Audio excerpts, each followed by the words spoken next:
ஆண்டவரும் இரட்சகருமாகிய இயேசு கிறிஸ்துவின் தூய நாமம் மகிமைப்படுவதாக.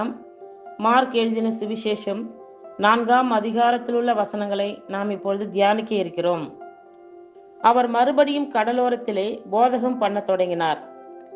திரளான ஜனங்கள் அவரிடத்தில் கூடி வந்தபடியால் அவர் கடலிலே நின்ற ஒரு படவில் ஏறி உட்கார்ந்தார். ஜனங்கள் எல்லாரும் கடற்கரையில் நின்றார்கள். அவர் அநேக விசேஷங்களை ஊமைகளாக அவர்களுக்கு போதித்தார். போதிக்கிற பொழுது அவர்களுக்கு சொன்னது, கேளுங்கள். விதைக்கிறவன் ஒருவன் விதைக்க புறப்பட்டான். அவன் விதைக்கையில் சில விதை வழி அருகே விழுந்தது. ஆகாயத்து பறவைகள் வந்து அதை பட்சித்து போட்டது. சில விதை அதிக மண்ணில்லாத கற்பாறை நிலத்தில் விழுந்தது. அதற்கு ஆழமான மண் இல்லாததினாலே சீக்கிரத்தில் முளைத்தது. வெயில் ஏறின போதோ தீந்து போய் வேறு இல்லாமையால் உலர்ந்து போயிற்று. சில விதை முள்ளுள்ள இடங்களில் விழுந்தது. முள் வளர்ந்து அது பலன் கொடாதபடி அதை நெருக்கி போட்டது. சில விதை நல்ல நிலத்தில் விழுந்து ஓங்கி வளருகிற பயிராகி 1 30, 1 60, 1 100 பலன் தந்தது. கேட்கிறதற்கு காதுள்ளவன் கேட்க கடவன் என்று அவர்களுக்கு சொன்னார். அவர் தனித்திருந்த போது 12 கூட அவரை சூழ்ந்திருந்தவர்கள் இந்த ஊமையை குறித்து அவரிடத்தில் கேட்டார்கள். அதற்கு அவர், தேவனுடைய ராஜ்யத்தின் ரகசியத்தை அறியும்படி உங்களுக்கு அருளப்பட்டது. புறம்பே இருக்கிறவர்களுக்கோ இவைகள் எல்லாம் ஊமைகளாக சொல்லப்படுகிறது. அவர்கள் குணப்படாதபடிக்கும் பாவங்கள் அவர்களுக்கு மன்னிக்கப்படாதபடிக்கும் அவர்கள் கண்டும் காணாதவர்களாகவும் கேட்டு உணராதவர்களாகவும் இருக்கும்படி இப்படி சொல்லப்படுகிறது என்றார். பின்பு அவர் அவர்களை நோக்கி, இந்த ஊமையை நீங்கள் அறியவில்லையா? அறியாவிட்டால் மற்ற ஊமைகளை எல்லாம் எப்படி அறிவீர்கள்? விதைக்கிறவன் வசனத்தை விதைக்கிறான். வசனத்தை கேட்டவுடனே சாத்தான் வந்து அவர்கள் இருதயங்களில் விதைக்கப்பட்ட வசனத்தை எடுத்து போடுகிறான். இவர்களே வசனம் விதைக்கப்படுகிற வழி அருகானவர்கள். அப்படியே வசனத்தை கேட்டவுடனே அதை சந்தோஷத்தோடு ஏற்றுக்கொண்டும் தங்களுக்குள்ளே வேர் கொள்ளாதபடியால் கொஞ்ச காலம் மாத்திரம் நிலைத்திருக்கிறார்கள். வசனத்தின் நிமித்தம் உபத்திரவமும் துன்பமும் உண்டானவுடனே இடரல் அடைகிறார்கள். இவர்களே கற்பாறை நிலத்தில் விதைக்கப்பட்டவர்கள்.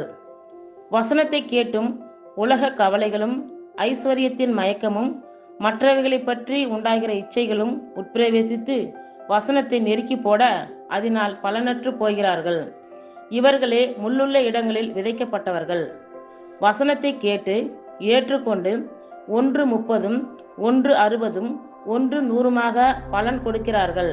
இவர்களே நல்ல நிலத்தில் விதைக்கப்பட்டவர்கள் என்றார். பின்னும் அவர் அவர்களை நோக்கி, விளக்கை தண்டின் மேல் வைக்கிறதுக்கே அன்றி மரக்காலின் கீழாகிலும் கட்டிலின் கீழாகிலும் வைக்கிறதுக்கு கொண்டு வருவார்களா? வெளியரங்கமாகாத அந்தரங்கமும் இல்லை, வெளிக்கு வராத மறைபொருளும் இல்லை. கேட்கிறதற்கு ஒருவன் காதுள்ளவனாய் இருந்தால் கேட்க கடவன் என்றார். பின்னும் அவர் அவர்களை நோக்கி, நீங்கள் கேட்கிறதை கவனியுங்கள். எந்த அளவினால் அளக்கிறீர்களோ அந்த அளவினால் உங்களுக்கும் அளக்கப்படும். கேட்கிற உங்களுக்கு அதிகம் கொடுக்கப்படும். உள்ளவன் எவனோ அவனுக்கு கொடுக்கப்படும், இல்லாதவன் எவனோ அவனிடத்தில் உள்ளதும் எடுத்துக்கொள்ளப்படும் என்றார். பின்னும் அவர் அவர்களை நோக்கி, தேவனுடைய ராஜ்யமானது ஒரு மனுஷன் நிலத்தில் விதையை விதைத்து இரவில் தூங்கி பகலில் விழித்திருக்க அவனுக்கு தெரியாத விதமாய் விதை முளைத்து பயிராகிறதுக்கு ஒப்பாயிருக்கிறது. எப்படி என்றால், நிலமானது முன்பு முளையையும் பின்பு கதிரையும் கதிரிலே நிறைந்த தானியத்தையும் பலனாக தானாய் கொடுக்கும். பயிர் விளைந்து அறுப்பு காலம் வந்தவுடனே அறுக்கிறதற்கு ஆட்களை அனுப்புகிறான் என்றார். பின்னும் அவர் அவர்களை நோக்கி, தேவனுடைய ராஜ்யத்தை எதற்கு ஒப்பிடுவோம்? அல்லது எந்த ஊமையினாலே அதை திருஷ்டாந்தப்படுத்துவோம்? அது ஒரு கடுகு விதைக்கு ஒப்பாயிருக்கிறது. அது பூமியில் விதைக்கப்படும் போது பூமியில் உள்ள சகல விதைகளிலும் சிறிதாயிருக்கிறது. விதைக்கப்பட்ட பின்போ அது வளர்ந்து சகல பூண்டுகளிலும் பெரிதாகி ஆகாயத்து பறவைகள் அதனுடைய நிழலின் கீழ் வந்தடையத்தக்க பெரிய கிளைகளை விடும் என்றார். அவர்கள் கேட்டறியும் திராணிக்கு தக்கதாக அவர் இப்படிப்பட்ட அநேக ஊமைகளினாலே அவர்களுக்கு வசனத்தை சொன்னார். ஊமைகளினாலே அன்றி அவர்களுக்கு ஒன்றும் சொல்லவில்லை. அவர் தம்முடைய சீஷரோடே தனித்திருக்கும் போது அவர்களுக்கு எல்லாவற்றையும் விவரித்து சொன்னார். அன்று சாயங்காலத்தில் அவர் அவர்களை நோக்கி, அக்கரைக்கு போவோம் வாருங்கள் என்றார். அவர்கள் ஜனங்களை அனுப்பிவிட்டு அவர் படவில் இருந்தபடியே அவரை கொண்டு போனார்கள். வேறே படகுகளும் அவரோடே கூட இருந்தது. அப்பொழுது பலத்த சுழற்காற்று உண்டாகி படவு நிரம்பத்தக்கதாக அலைகள் அதன் மேல் மோதிற்று. கப்பலின் பின்னணியத்தில் அவர் தலையணையை வைத்து நித்திரையாயிருந்தார்.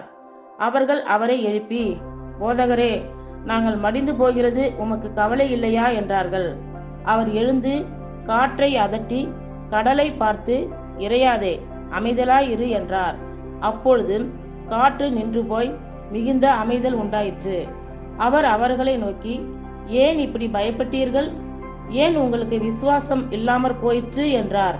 அவர்கள் மிகவும் பயந்து, இவர் யாரோ, காற்றும் கடலும் இவருக்கு கீழ்ப்படுகிறதே என்று ஒருவர் சொல்லிக் கொண்டார்கள். இத்துடன் 4ஆம் அதிகாரத்திலுள்ள வசனங்கள் நிறைவுற்றிற்று. கர்த்தர் தாமே நம் எல்லோரையும் ஆசீர்வதிப்பாராக. ஆமேன்.